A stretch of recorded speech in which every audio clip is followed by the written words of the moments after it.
प्यारे बच्चों, सुप्रभात। आशा है आप लोग प्रसन्न होंगे। आज मैं आपको जाबिर हुसैन का जो डायरी शैली में लिखा हुआ संस्मरण है, सांवले सपनों की याद, ये पाठ समझाऊंगी। संस्मरण संस्मरण अर्थात स्मृति, याद किए हुए आधार पर लिखा हुआ लेख। जाबिर हुसैन का जन्म सन 1945 में गांव नौनही राजगीर, जिला नालंदा, बिहार में हुआ था।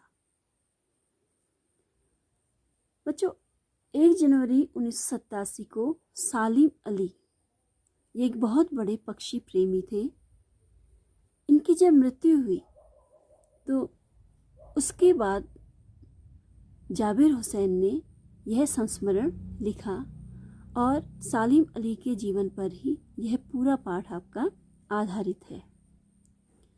सांवले, सांवले का अर्थ जो होता है रंग से लिया जाता है। गोरे और काले का जो मिश्रण होता है, ना वो गोरा और ना काला। यहाँ पर सांवले का अर्थ है लेखक के मन के दुख के भाव। लेखक कहते हैं जो सपने हमें दुख देते हैं वही क्या होते हैं, सांवले। और सालिम अली की मृत्यु के पश्चात लेखक को बहुत दुख हुआ और उन्होंने यह संस्मरण लिख डाला। आपने सामान्य रूप में भी सुना होगा, जब कोई बहुत प्रसन्न होता है कहता मन हरा हो गया। जब कोई डरा होता तो कहता उसका चेहरा पीला पड़ गया। तो यहाँ पर सांवला रंग आया है जो कि दुख का प्रतीक है। तो लेखक कहते हैं, लेखक ने देखा कि सालिम अली की मृत्यु हो चुकी है और उनका शव लेकर के अंतिम संस्कार के लिए जा रहे हैं। आगे आगे सालिम अली हैं और पीछे पीछे लोग हैं। तो सुनहरे परिंदों के खूबसूरत पंखों पर सवार सांवले सपनों का एक हुजूम यानी भीड़ मौत की खामोश वादी की तरफ अग्रसर है। कोई रोक टोक सके ऐसा कहाँ संभव है। परिंदे, पक्षी।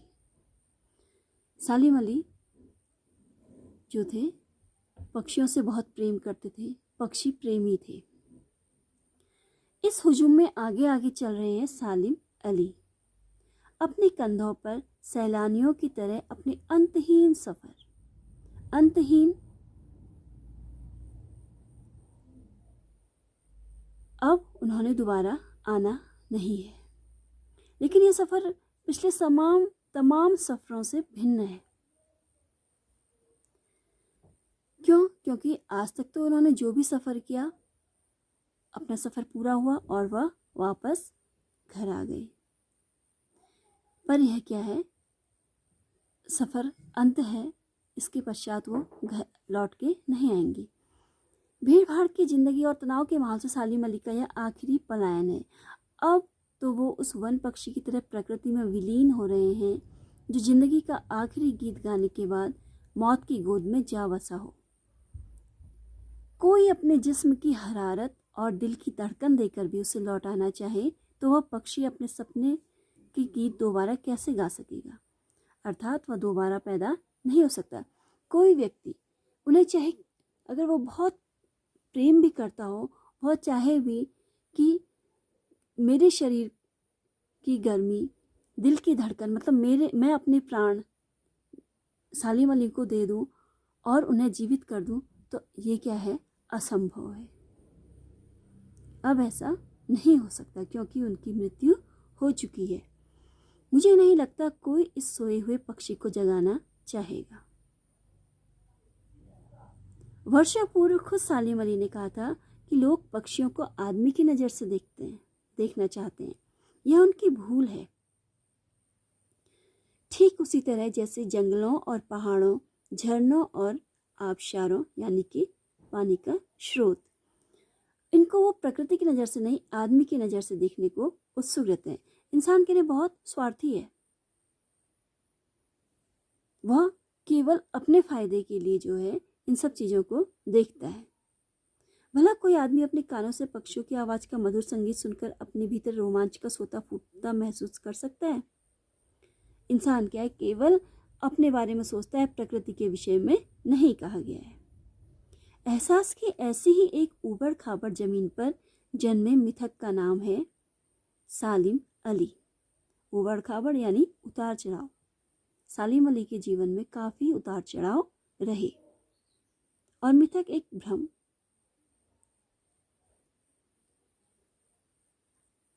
पता नहीं इतिहास में कब कृष्ण ने वृंदावन में रासलीला रची। अब यहाँ पर वृंदावन का जिक्र आ रहा है। कहते कि वृंदावन का नाम सुनते ही किसकी याद आ जाती है? कृष्ण की। उसी प्रकार जिस प्रकार पक्षियों का नाम सुनते ही, पक्षी शब्द सुनते ही सालिम अली की याद आ जाती है। तो वृंदावन में कहते हैं कि कब पता नहीं कृष्ण रहे होंगे, कब गोपियों ने अपनी के साथ उन्होंने शरारतें की होंगी, कब उन्होंने मक्खन से भरे बर्तन फोड़े होंगे और अपने मुंह में दूध मक्खन लगा लिया होगा, कब वहाँ के पेड़ों में विश्राम किया होगा और कब वहाँ बांसुरी बजाई होगी। पता नहीं कब ऐसा हुआ होगा, लेकिन आज भी अगर कोई व्यक्ति वृंदावन जाए तो वहाँ नदी का पानी देखते हुए उसे पूरी घटना याद आ जाएगी कि अरे यहाँ कृष्ण रहते थे। कृष्ण किस प्रकार गोपियों के साथ रासलीला रचाते थे, किस प्रकार दूध और दही मक्खन से भरे हुए मटके फोड़ते थे।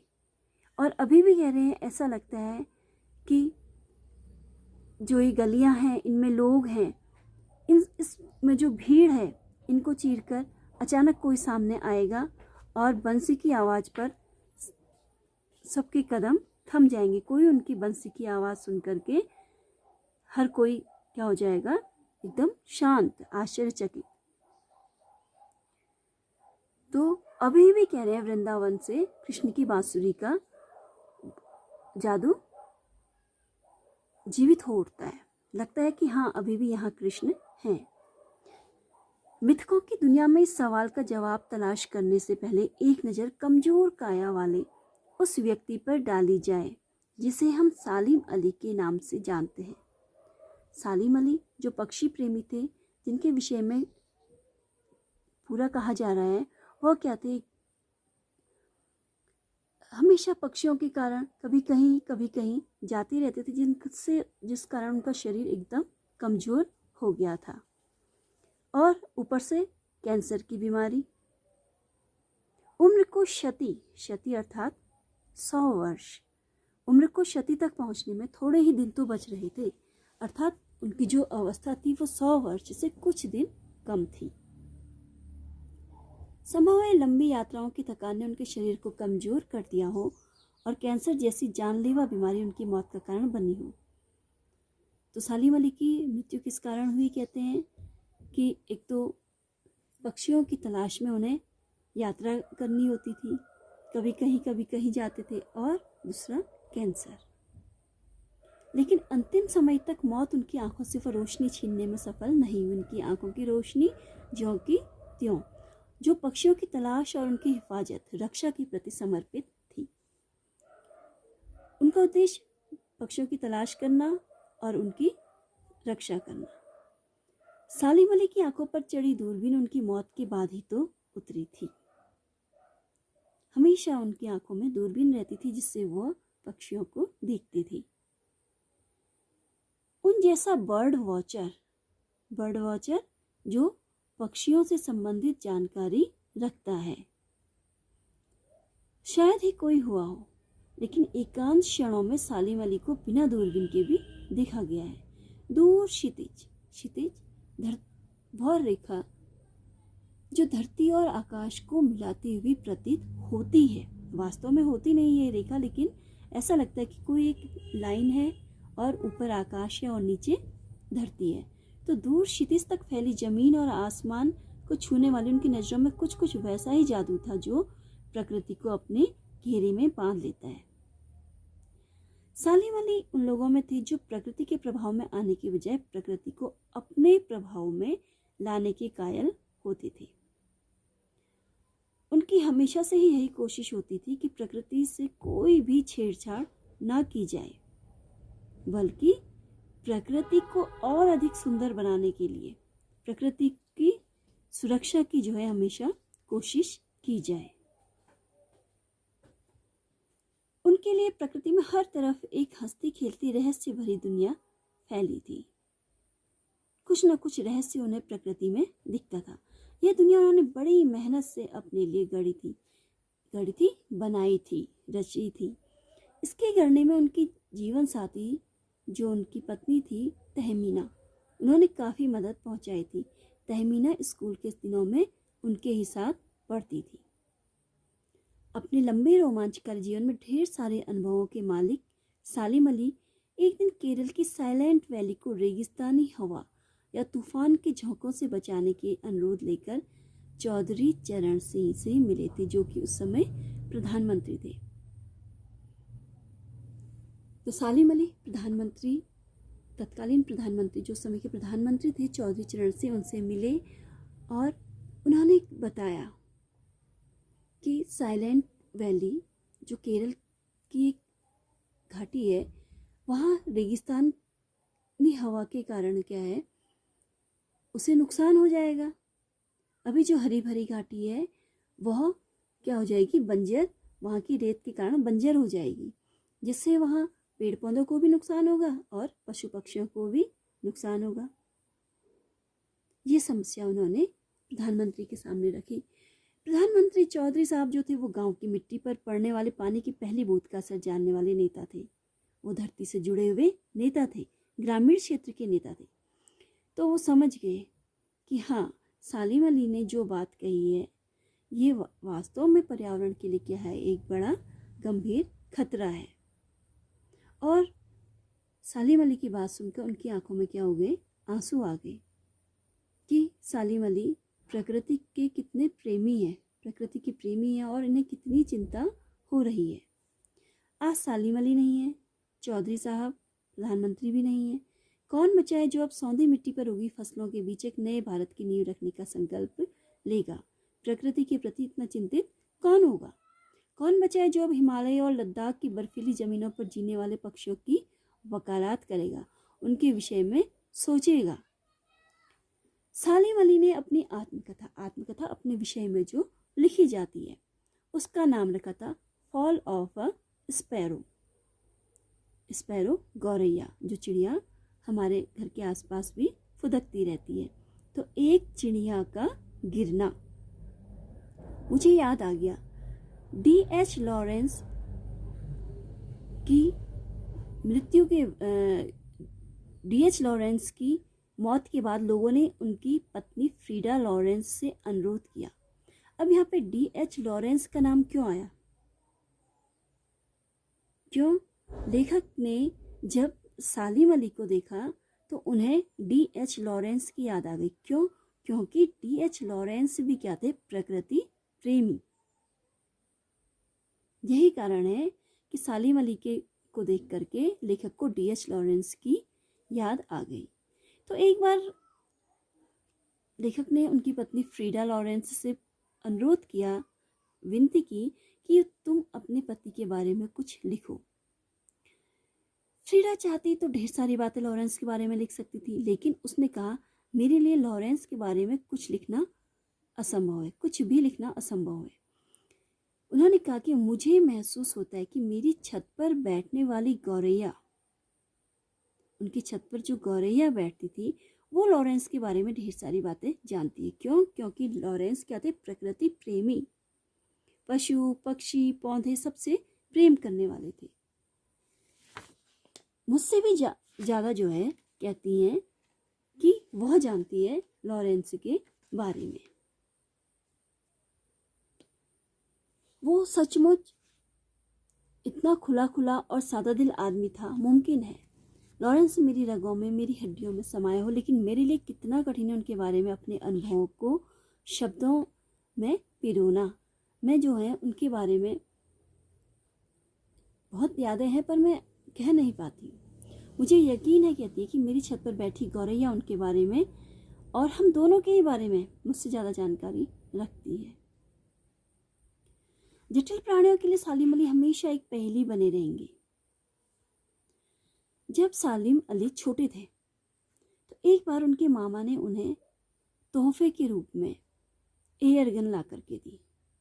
एयर गन से हवा में बंदूक चलाई जो जाती है। बचपन के दिनों में उनके एयर गन से घायल होकर गिरने वाली नीलकंठ वो गौरैया, एयर गन से उन्होंने निशाना लगाया और एक नीले कंठ वाली गौरैया क्या हो गई, जमीन पर आकर घायल होकर गिर गई। तो ये घटना थी कि जिसने सालिम अली के जीवन की दिशा को बदल दिया और उन्हें पक्षी प्रेमी बना दिया। उन्हें बहुत दुख हुआ कि उनके कारण एक गौरैया घायल हो गई।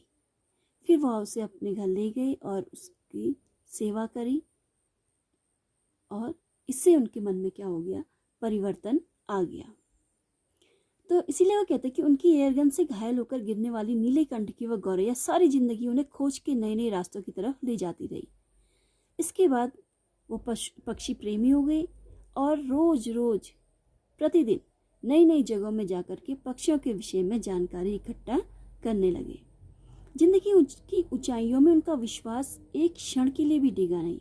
वो लॉरेंस की तरह नैसर्गिक अर्थात प्राकृतिक जिंदगी का प्रतिरूप बन गए थे। सालिम अली प्रकृति की दुनिया में एक टापू बनने के बजाय अथाह सागर बनकर उभरे। बच्चों, यहाँ पे टापू और सागर, टापू होता है सीमित क्षेत्र, टापू जो होता है वो एक सीमित क्षेत्र में स्थित होता है, और सागर क्या होता है, उसकी कोई सीमा ही नहीं होती है, अथाह होता है, असीमित होता है। तो एक जगह रहने के बजाय जगह जगह घूमे।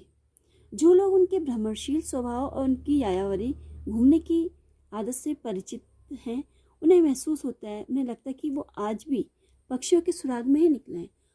उन्हें ऐसा लगता है कि आज भी वो पक्षियों के खोज में निकले हैं और अभी गले में लंबी दूरबीन लटकाए अपनी खोजों का परिणाम लेकर कि किस प्रकार की चिड़िया मिली, क्या हुआ, जरूर आएंगे। जब तक वो नहीं लौटते तो लेखक कहते क्या उन्हें गया हुआ मान लिया जाए। लेखक को पूरा विश्वास है कि सालिम अली जरूर लौटकर आएंगे, परंतु उनको याद करके लेखक की आंखें नम हैं।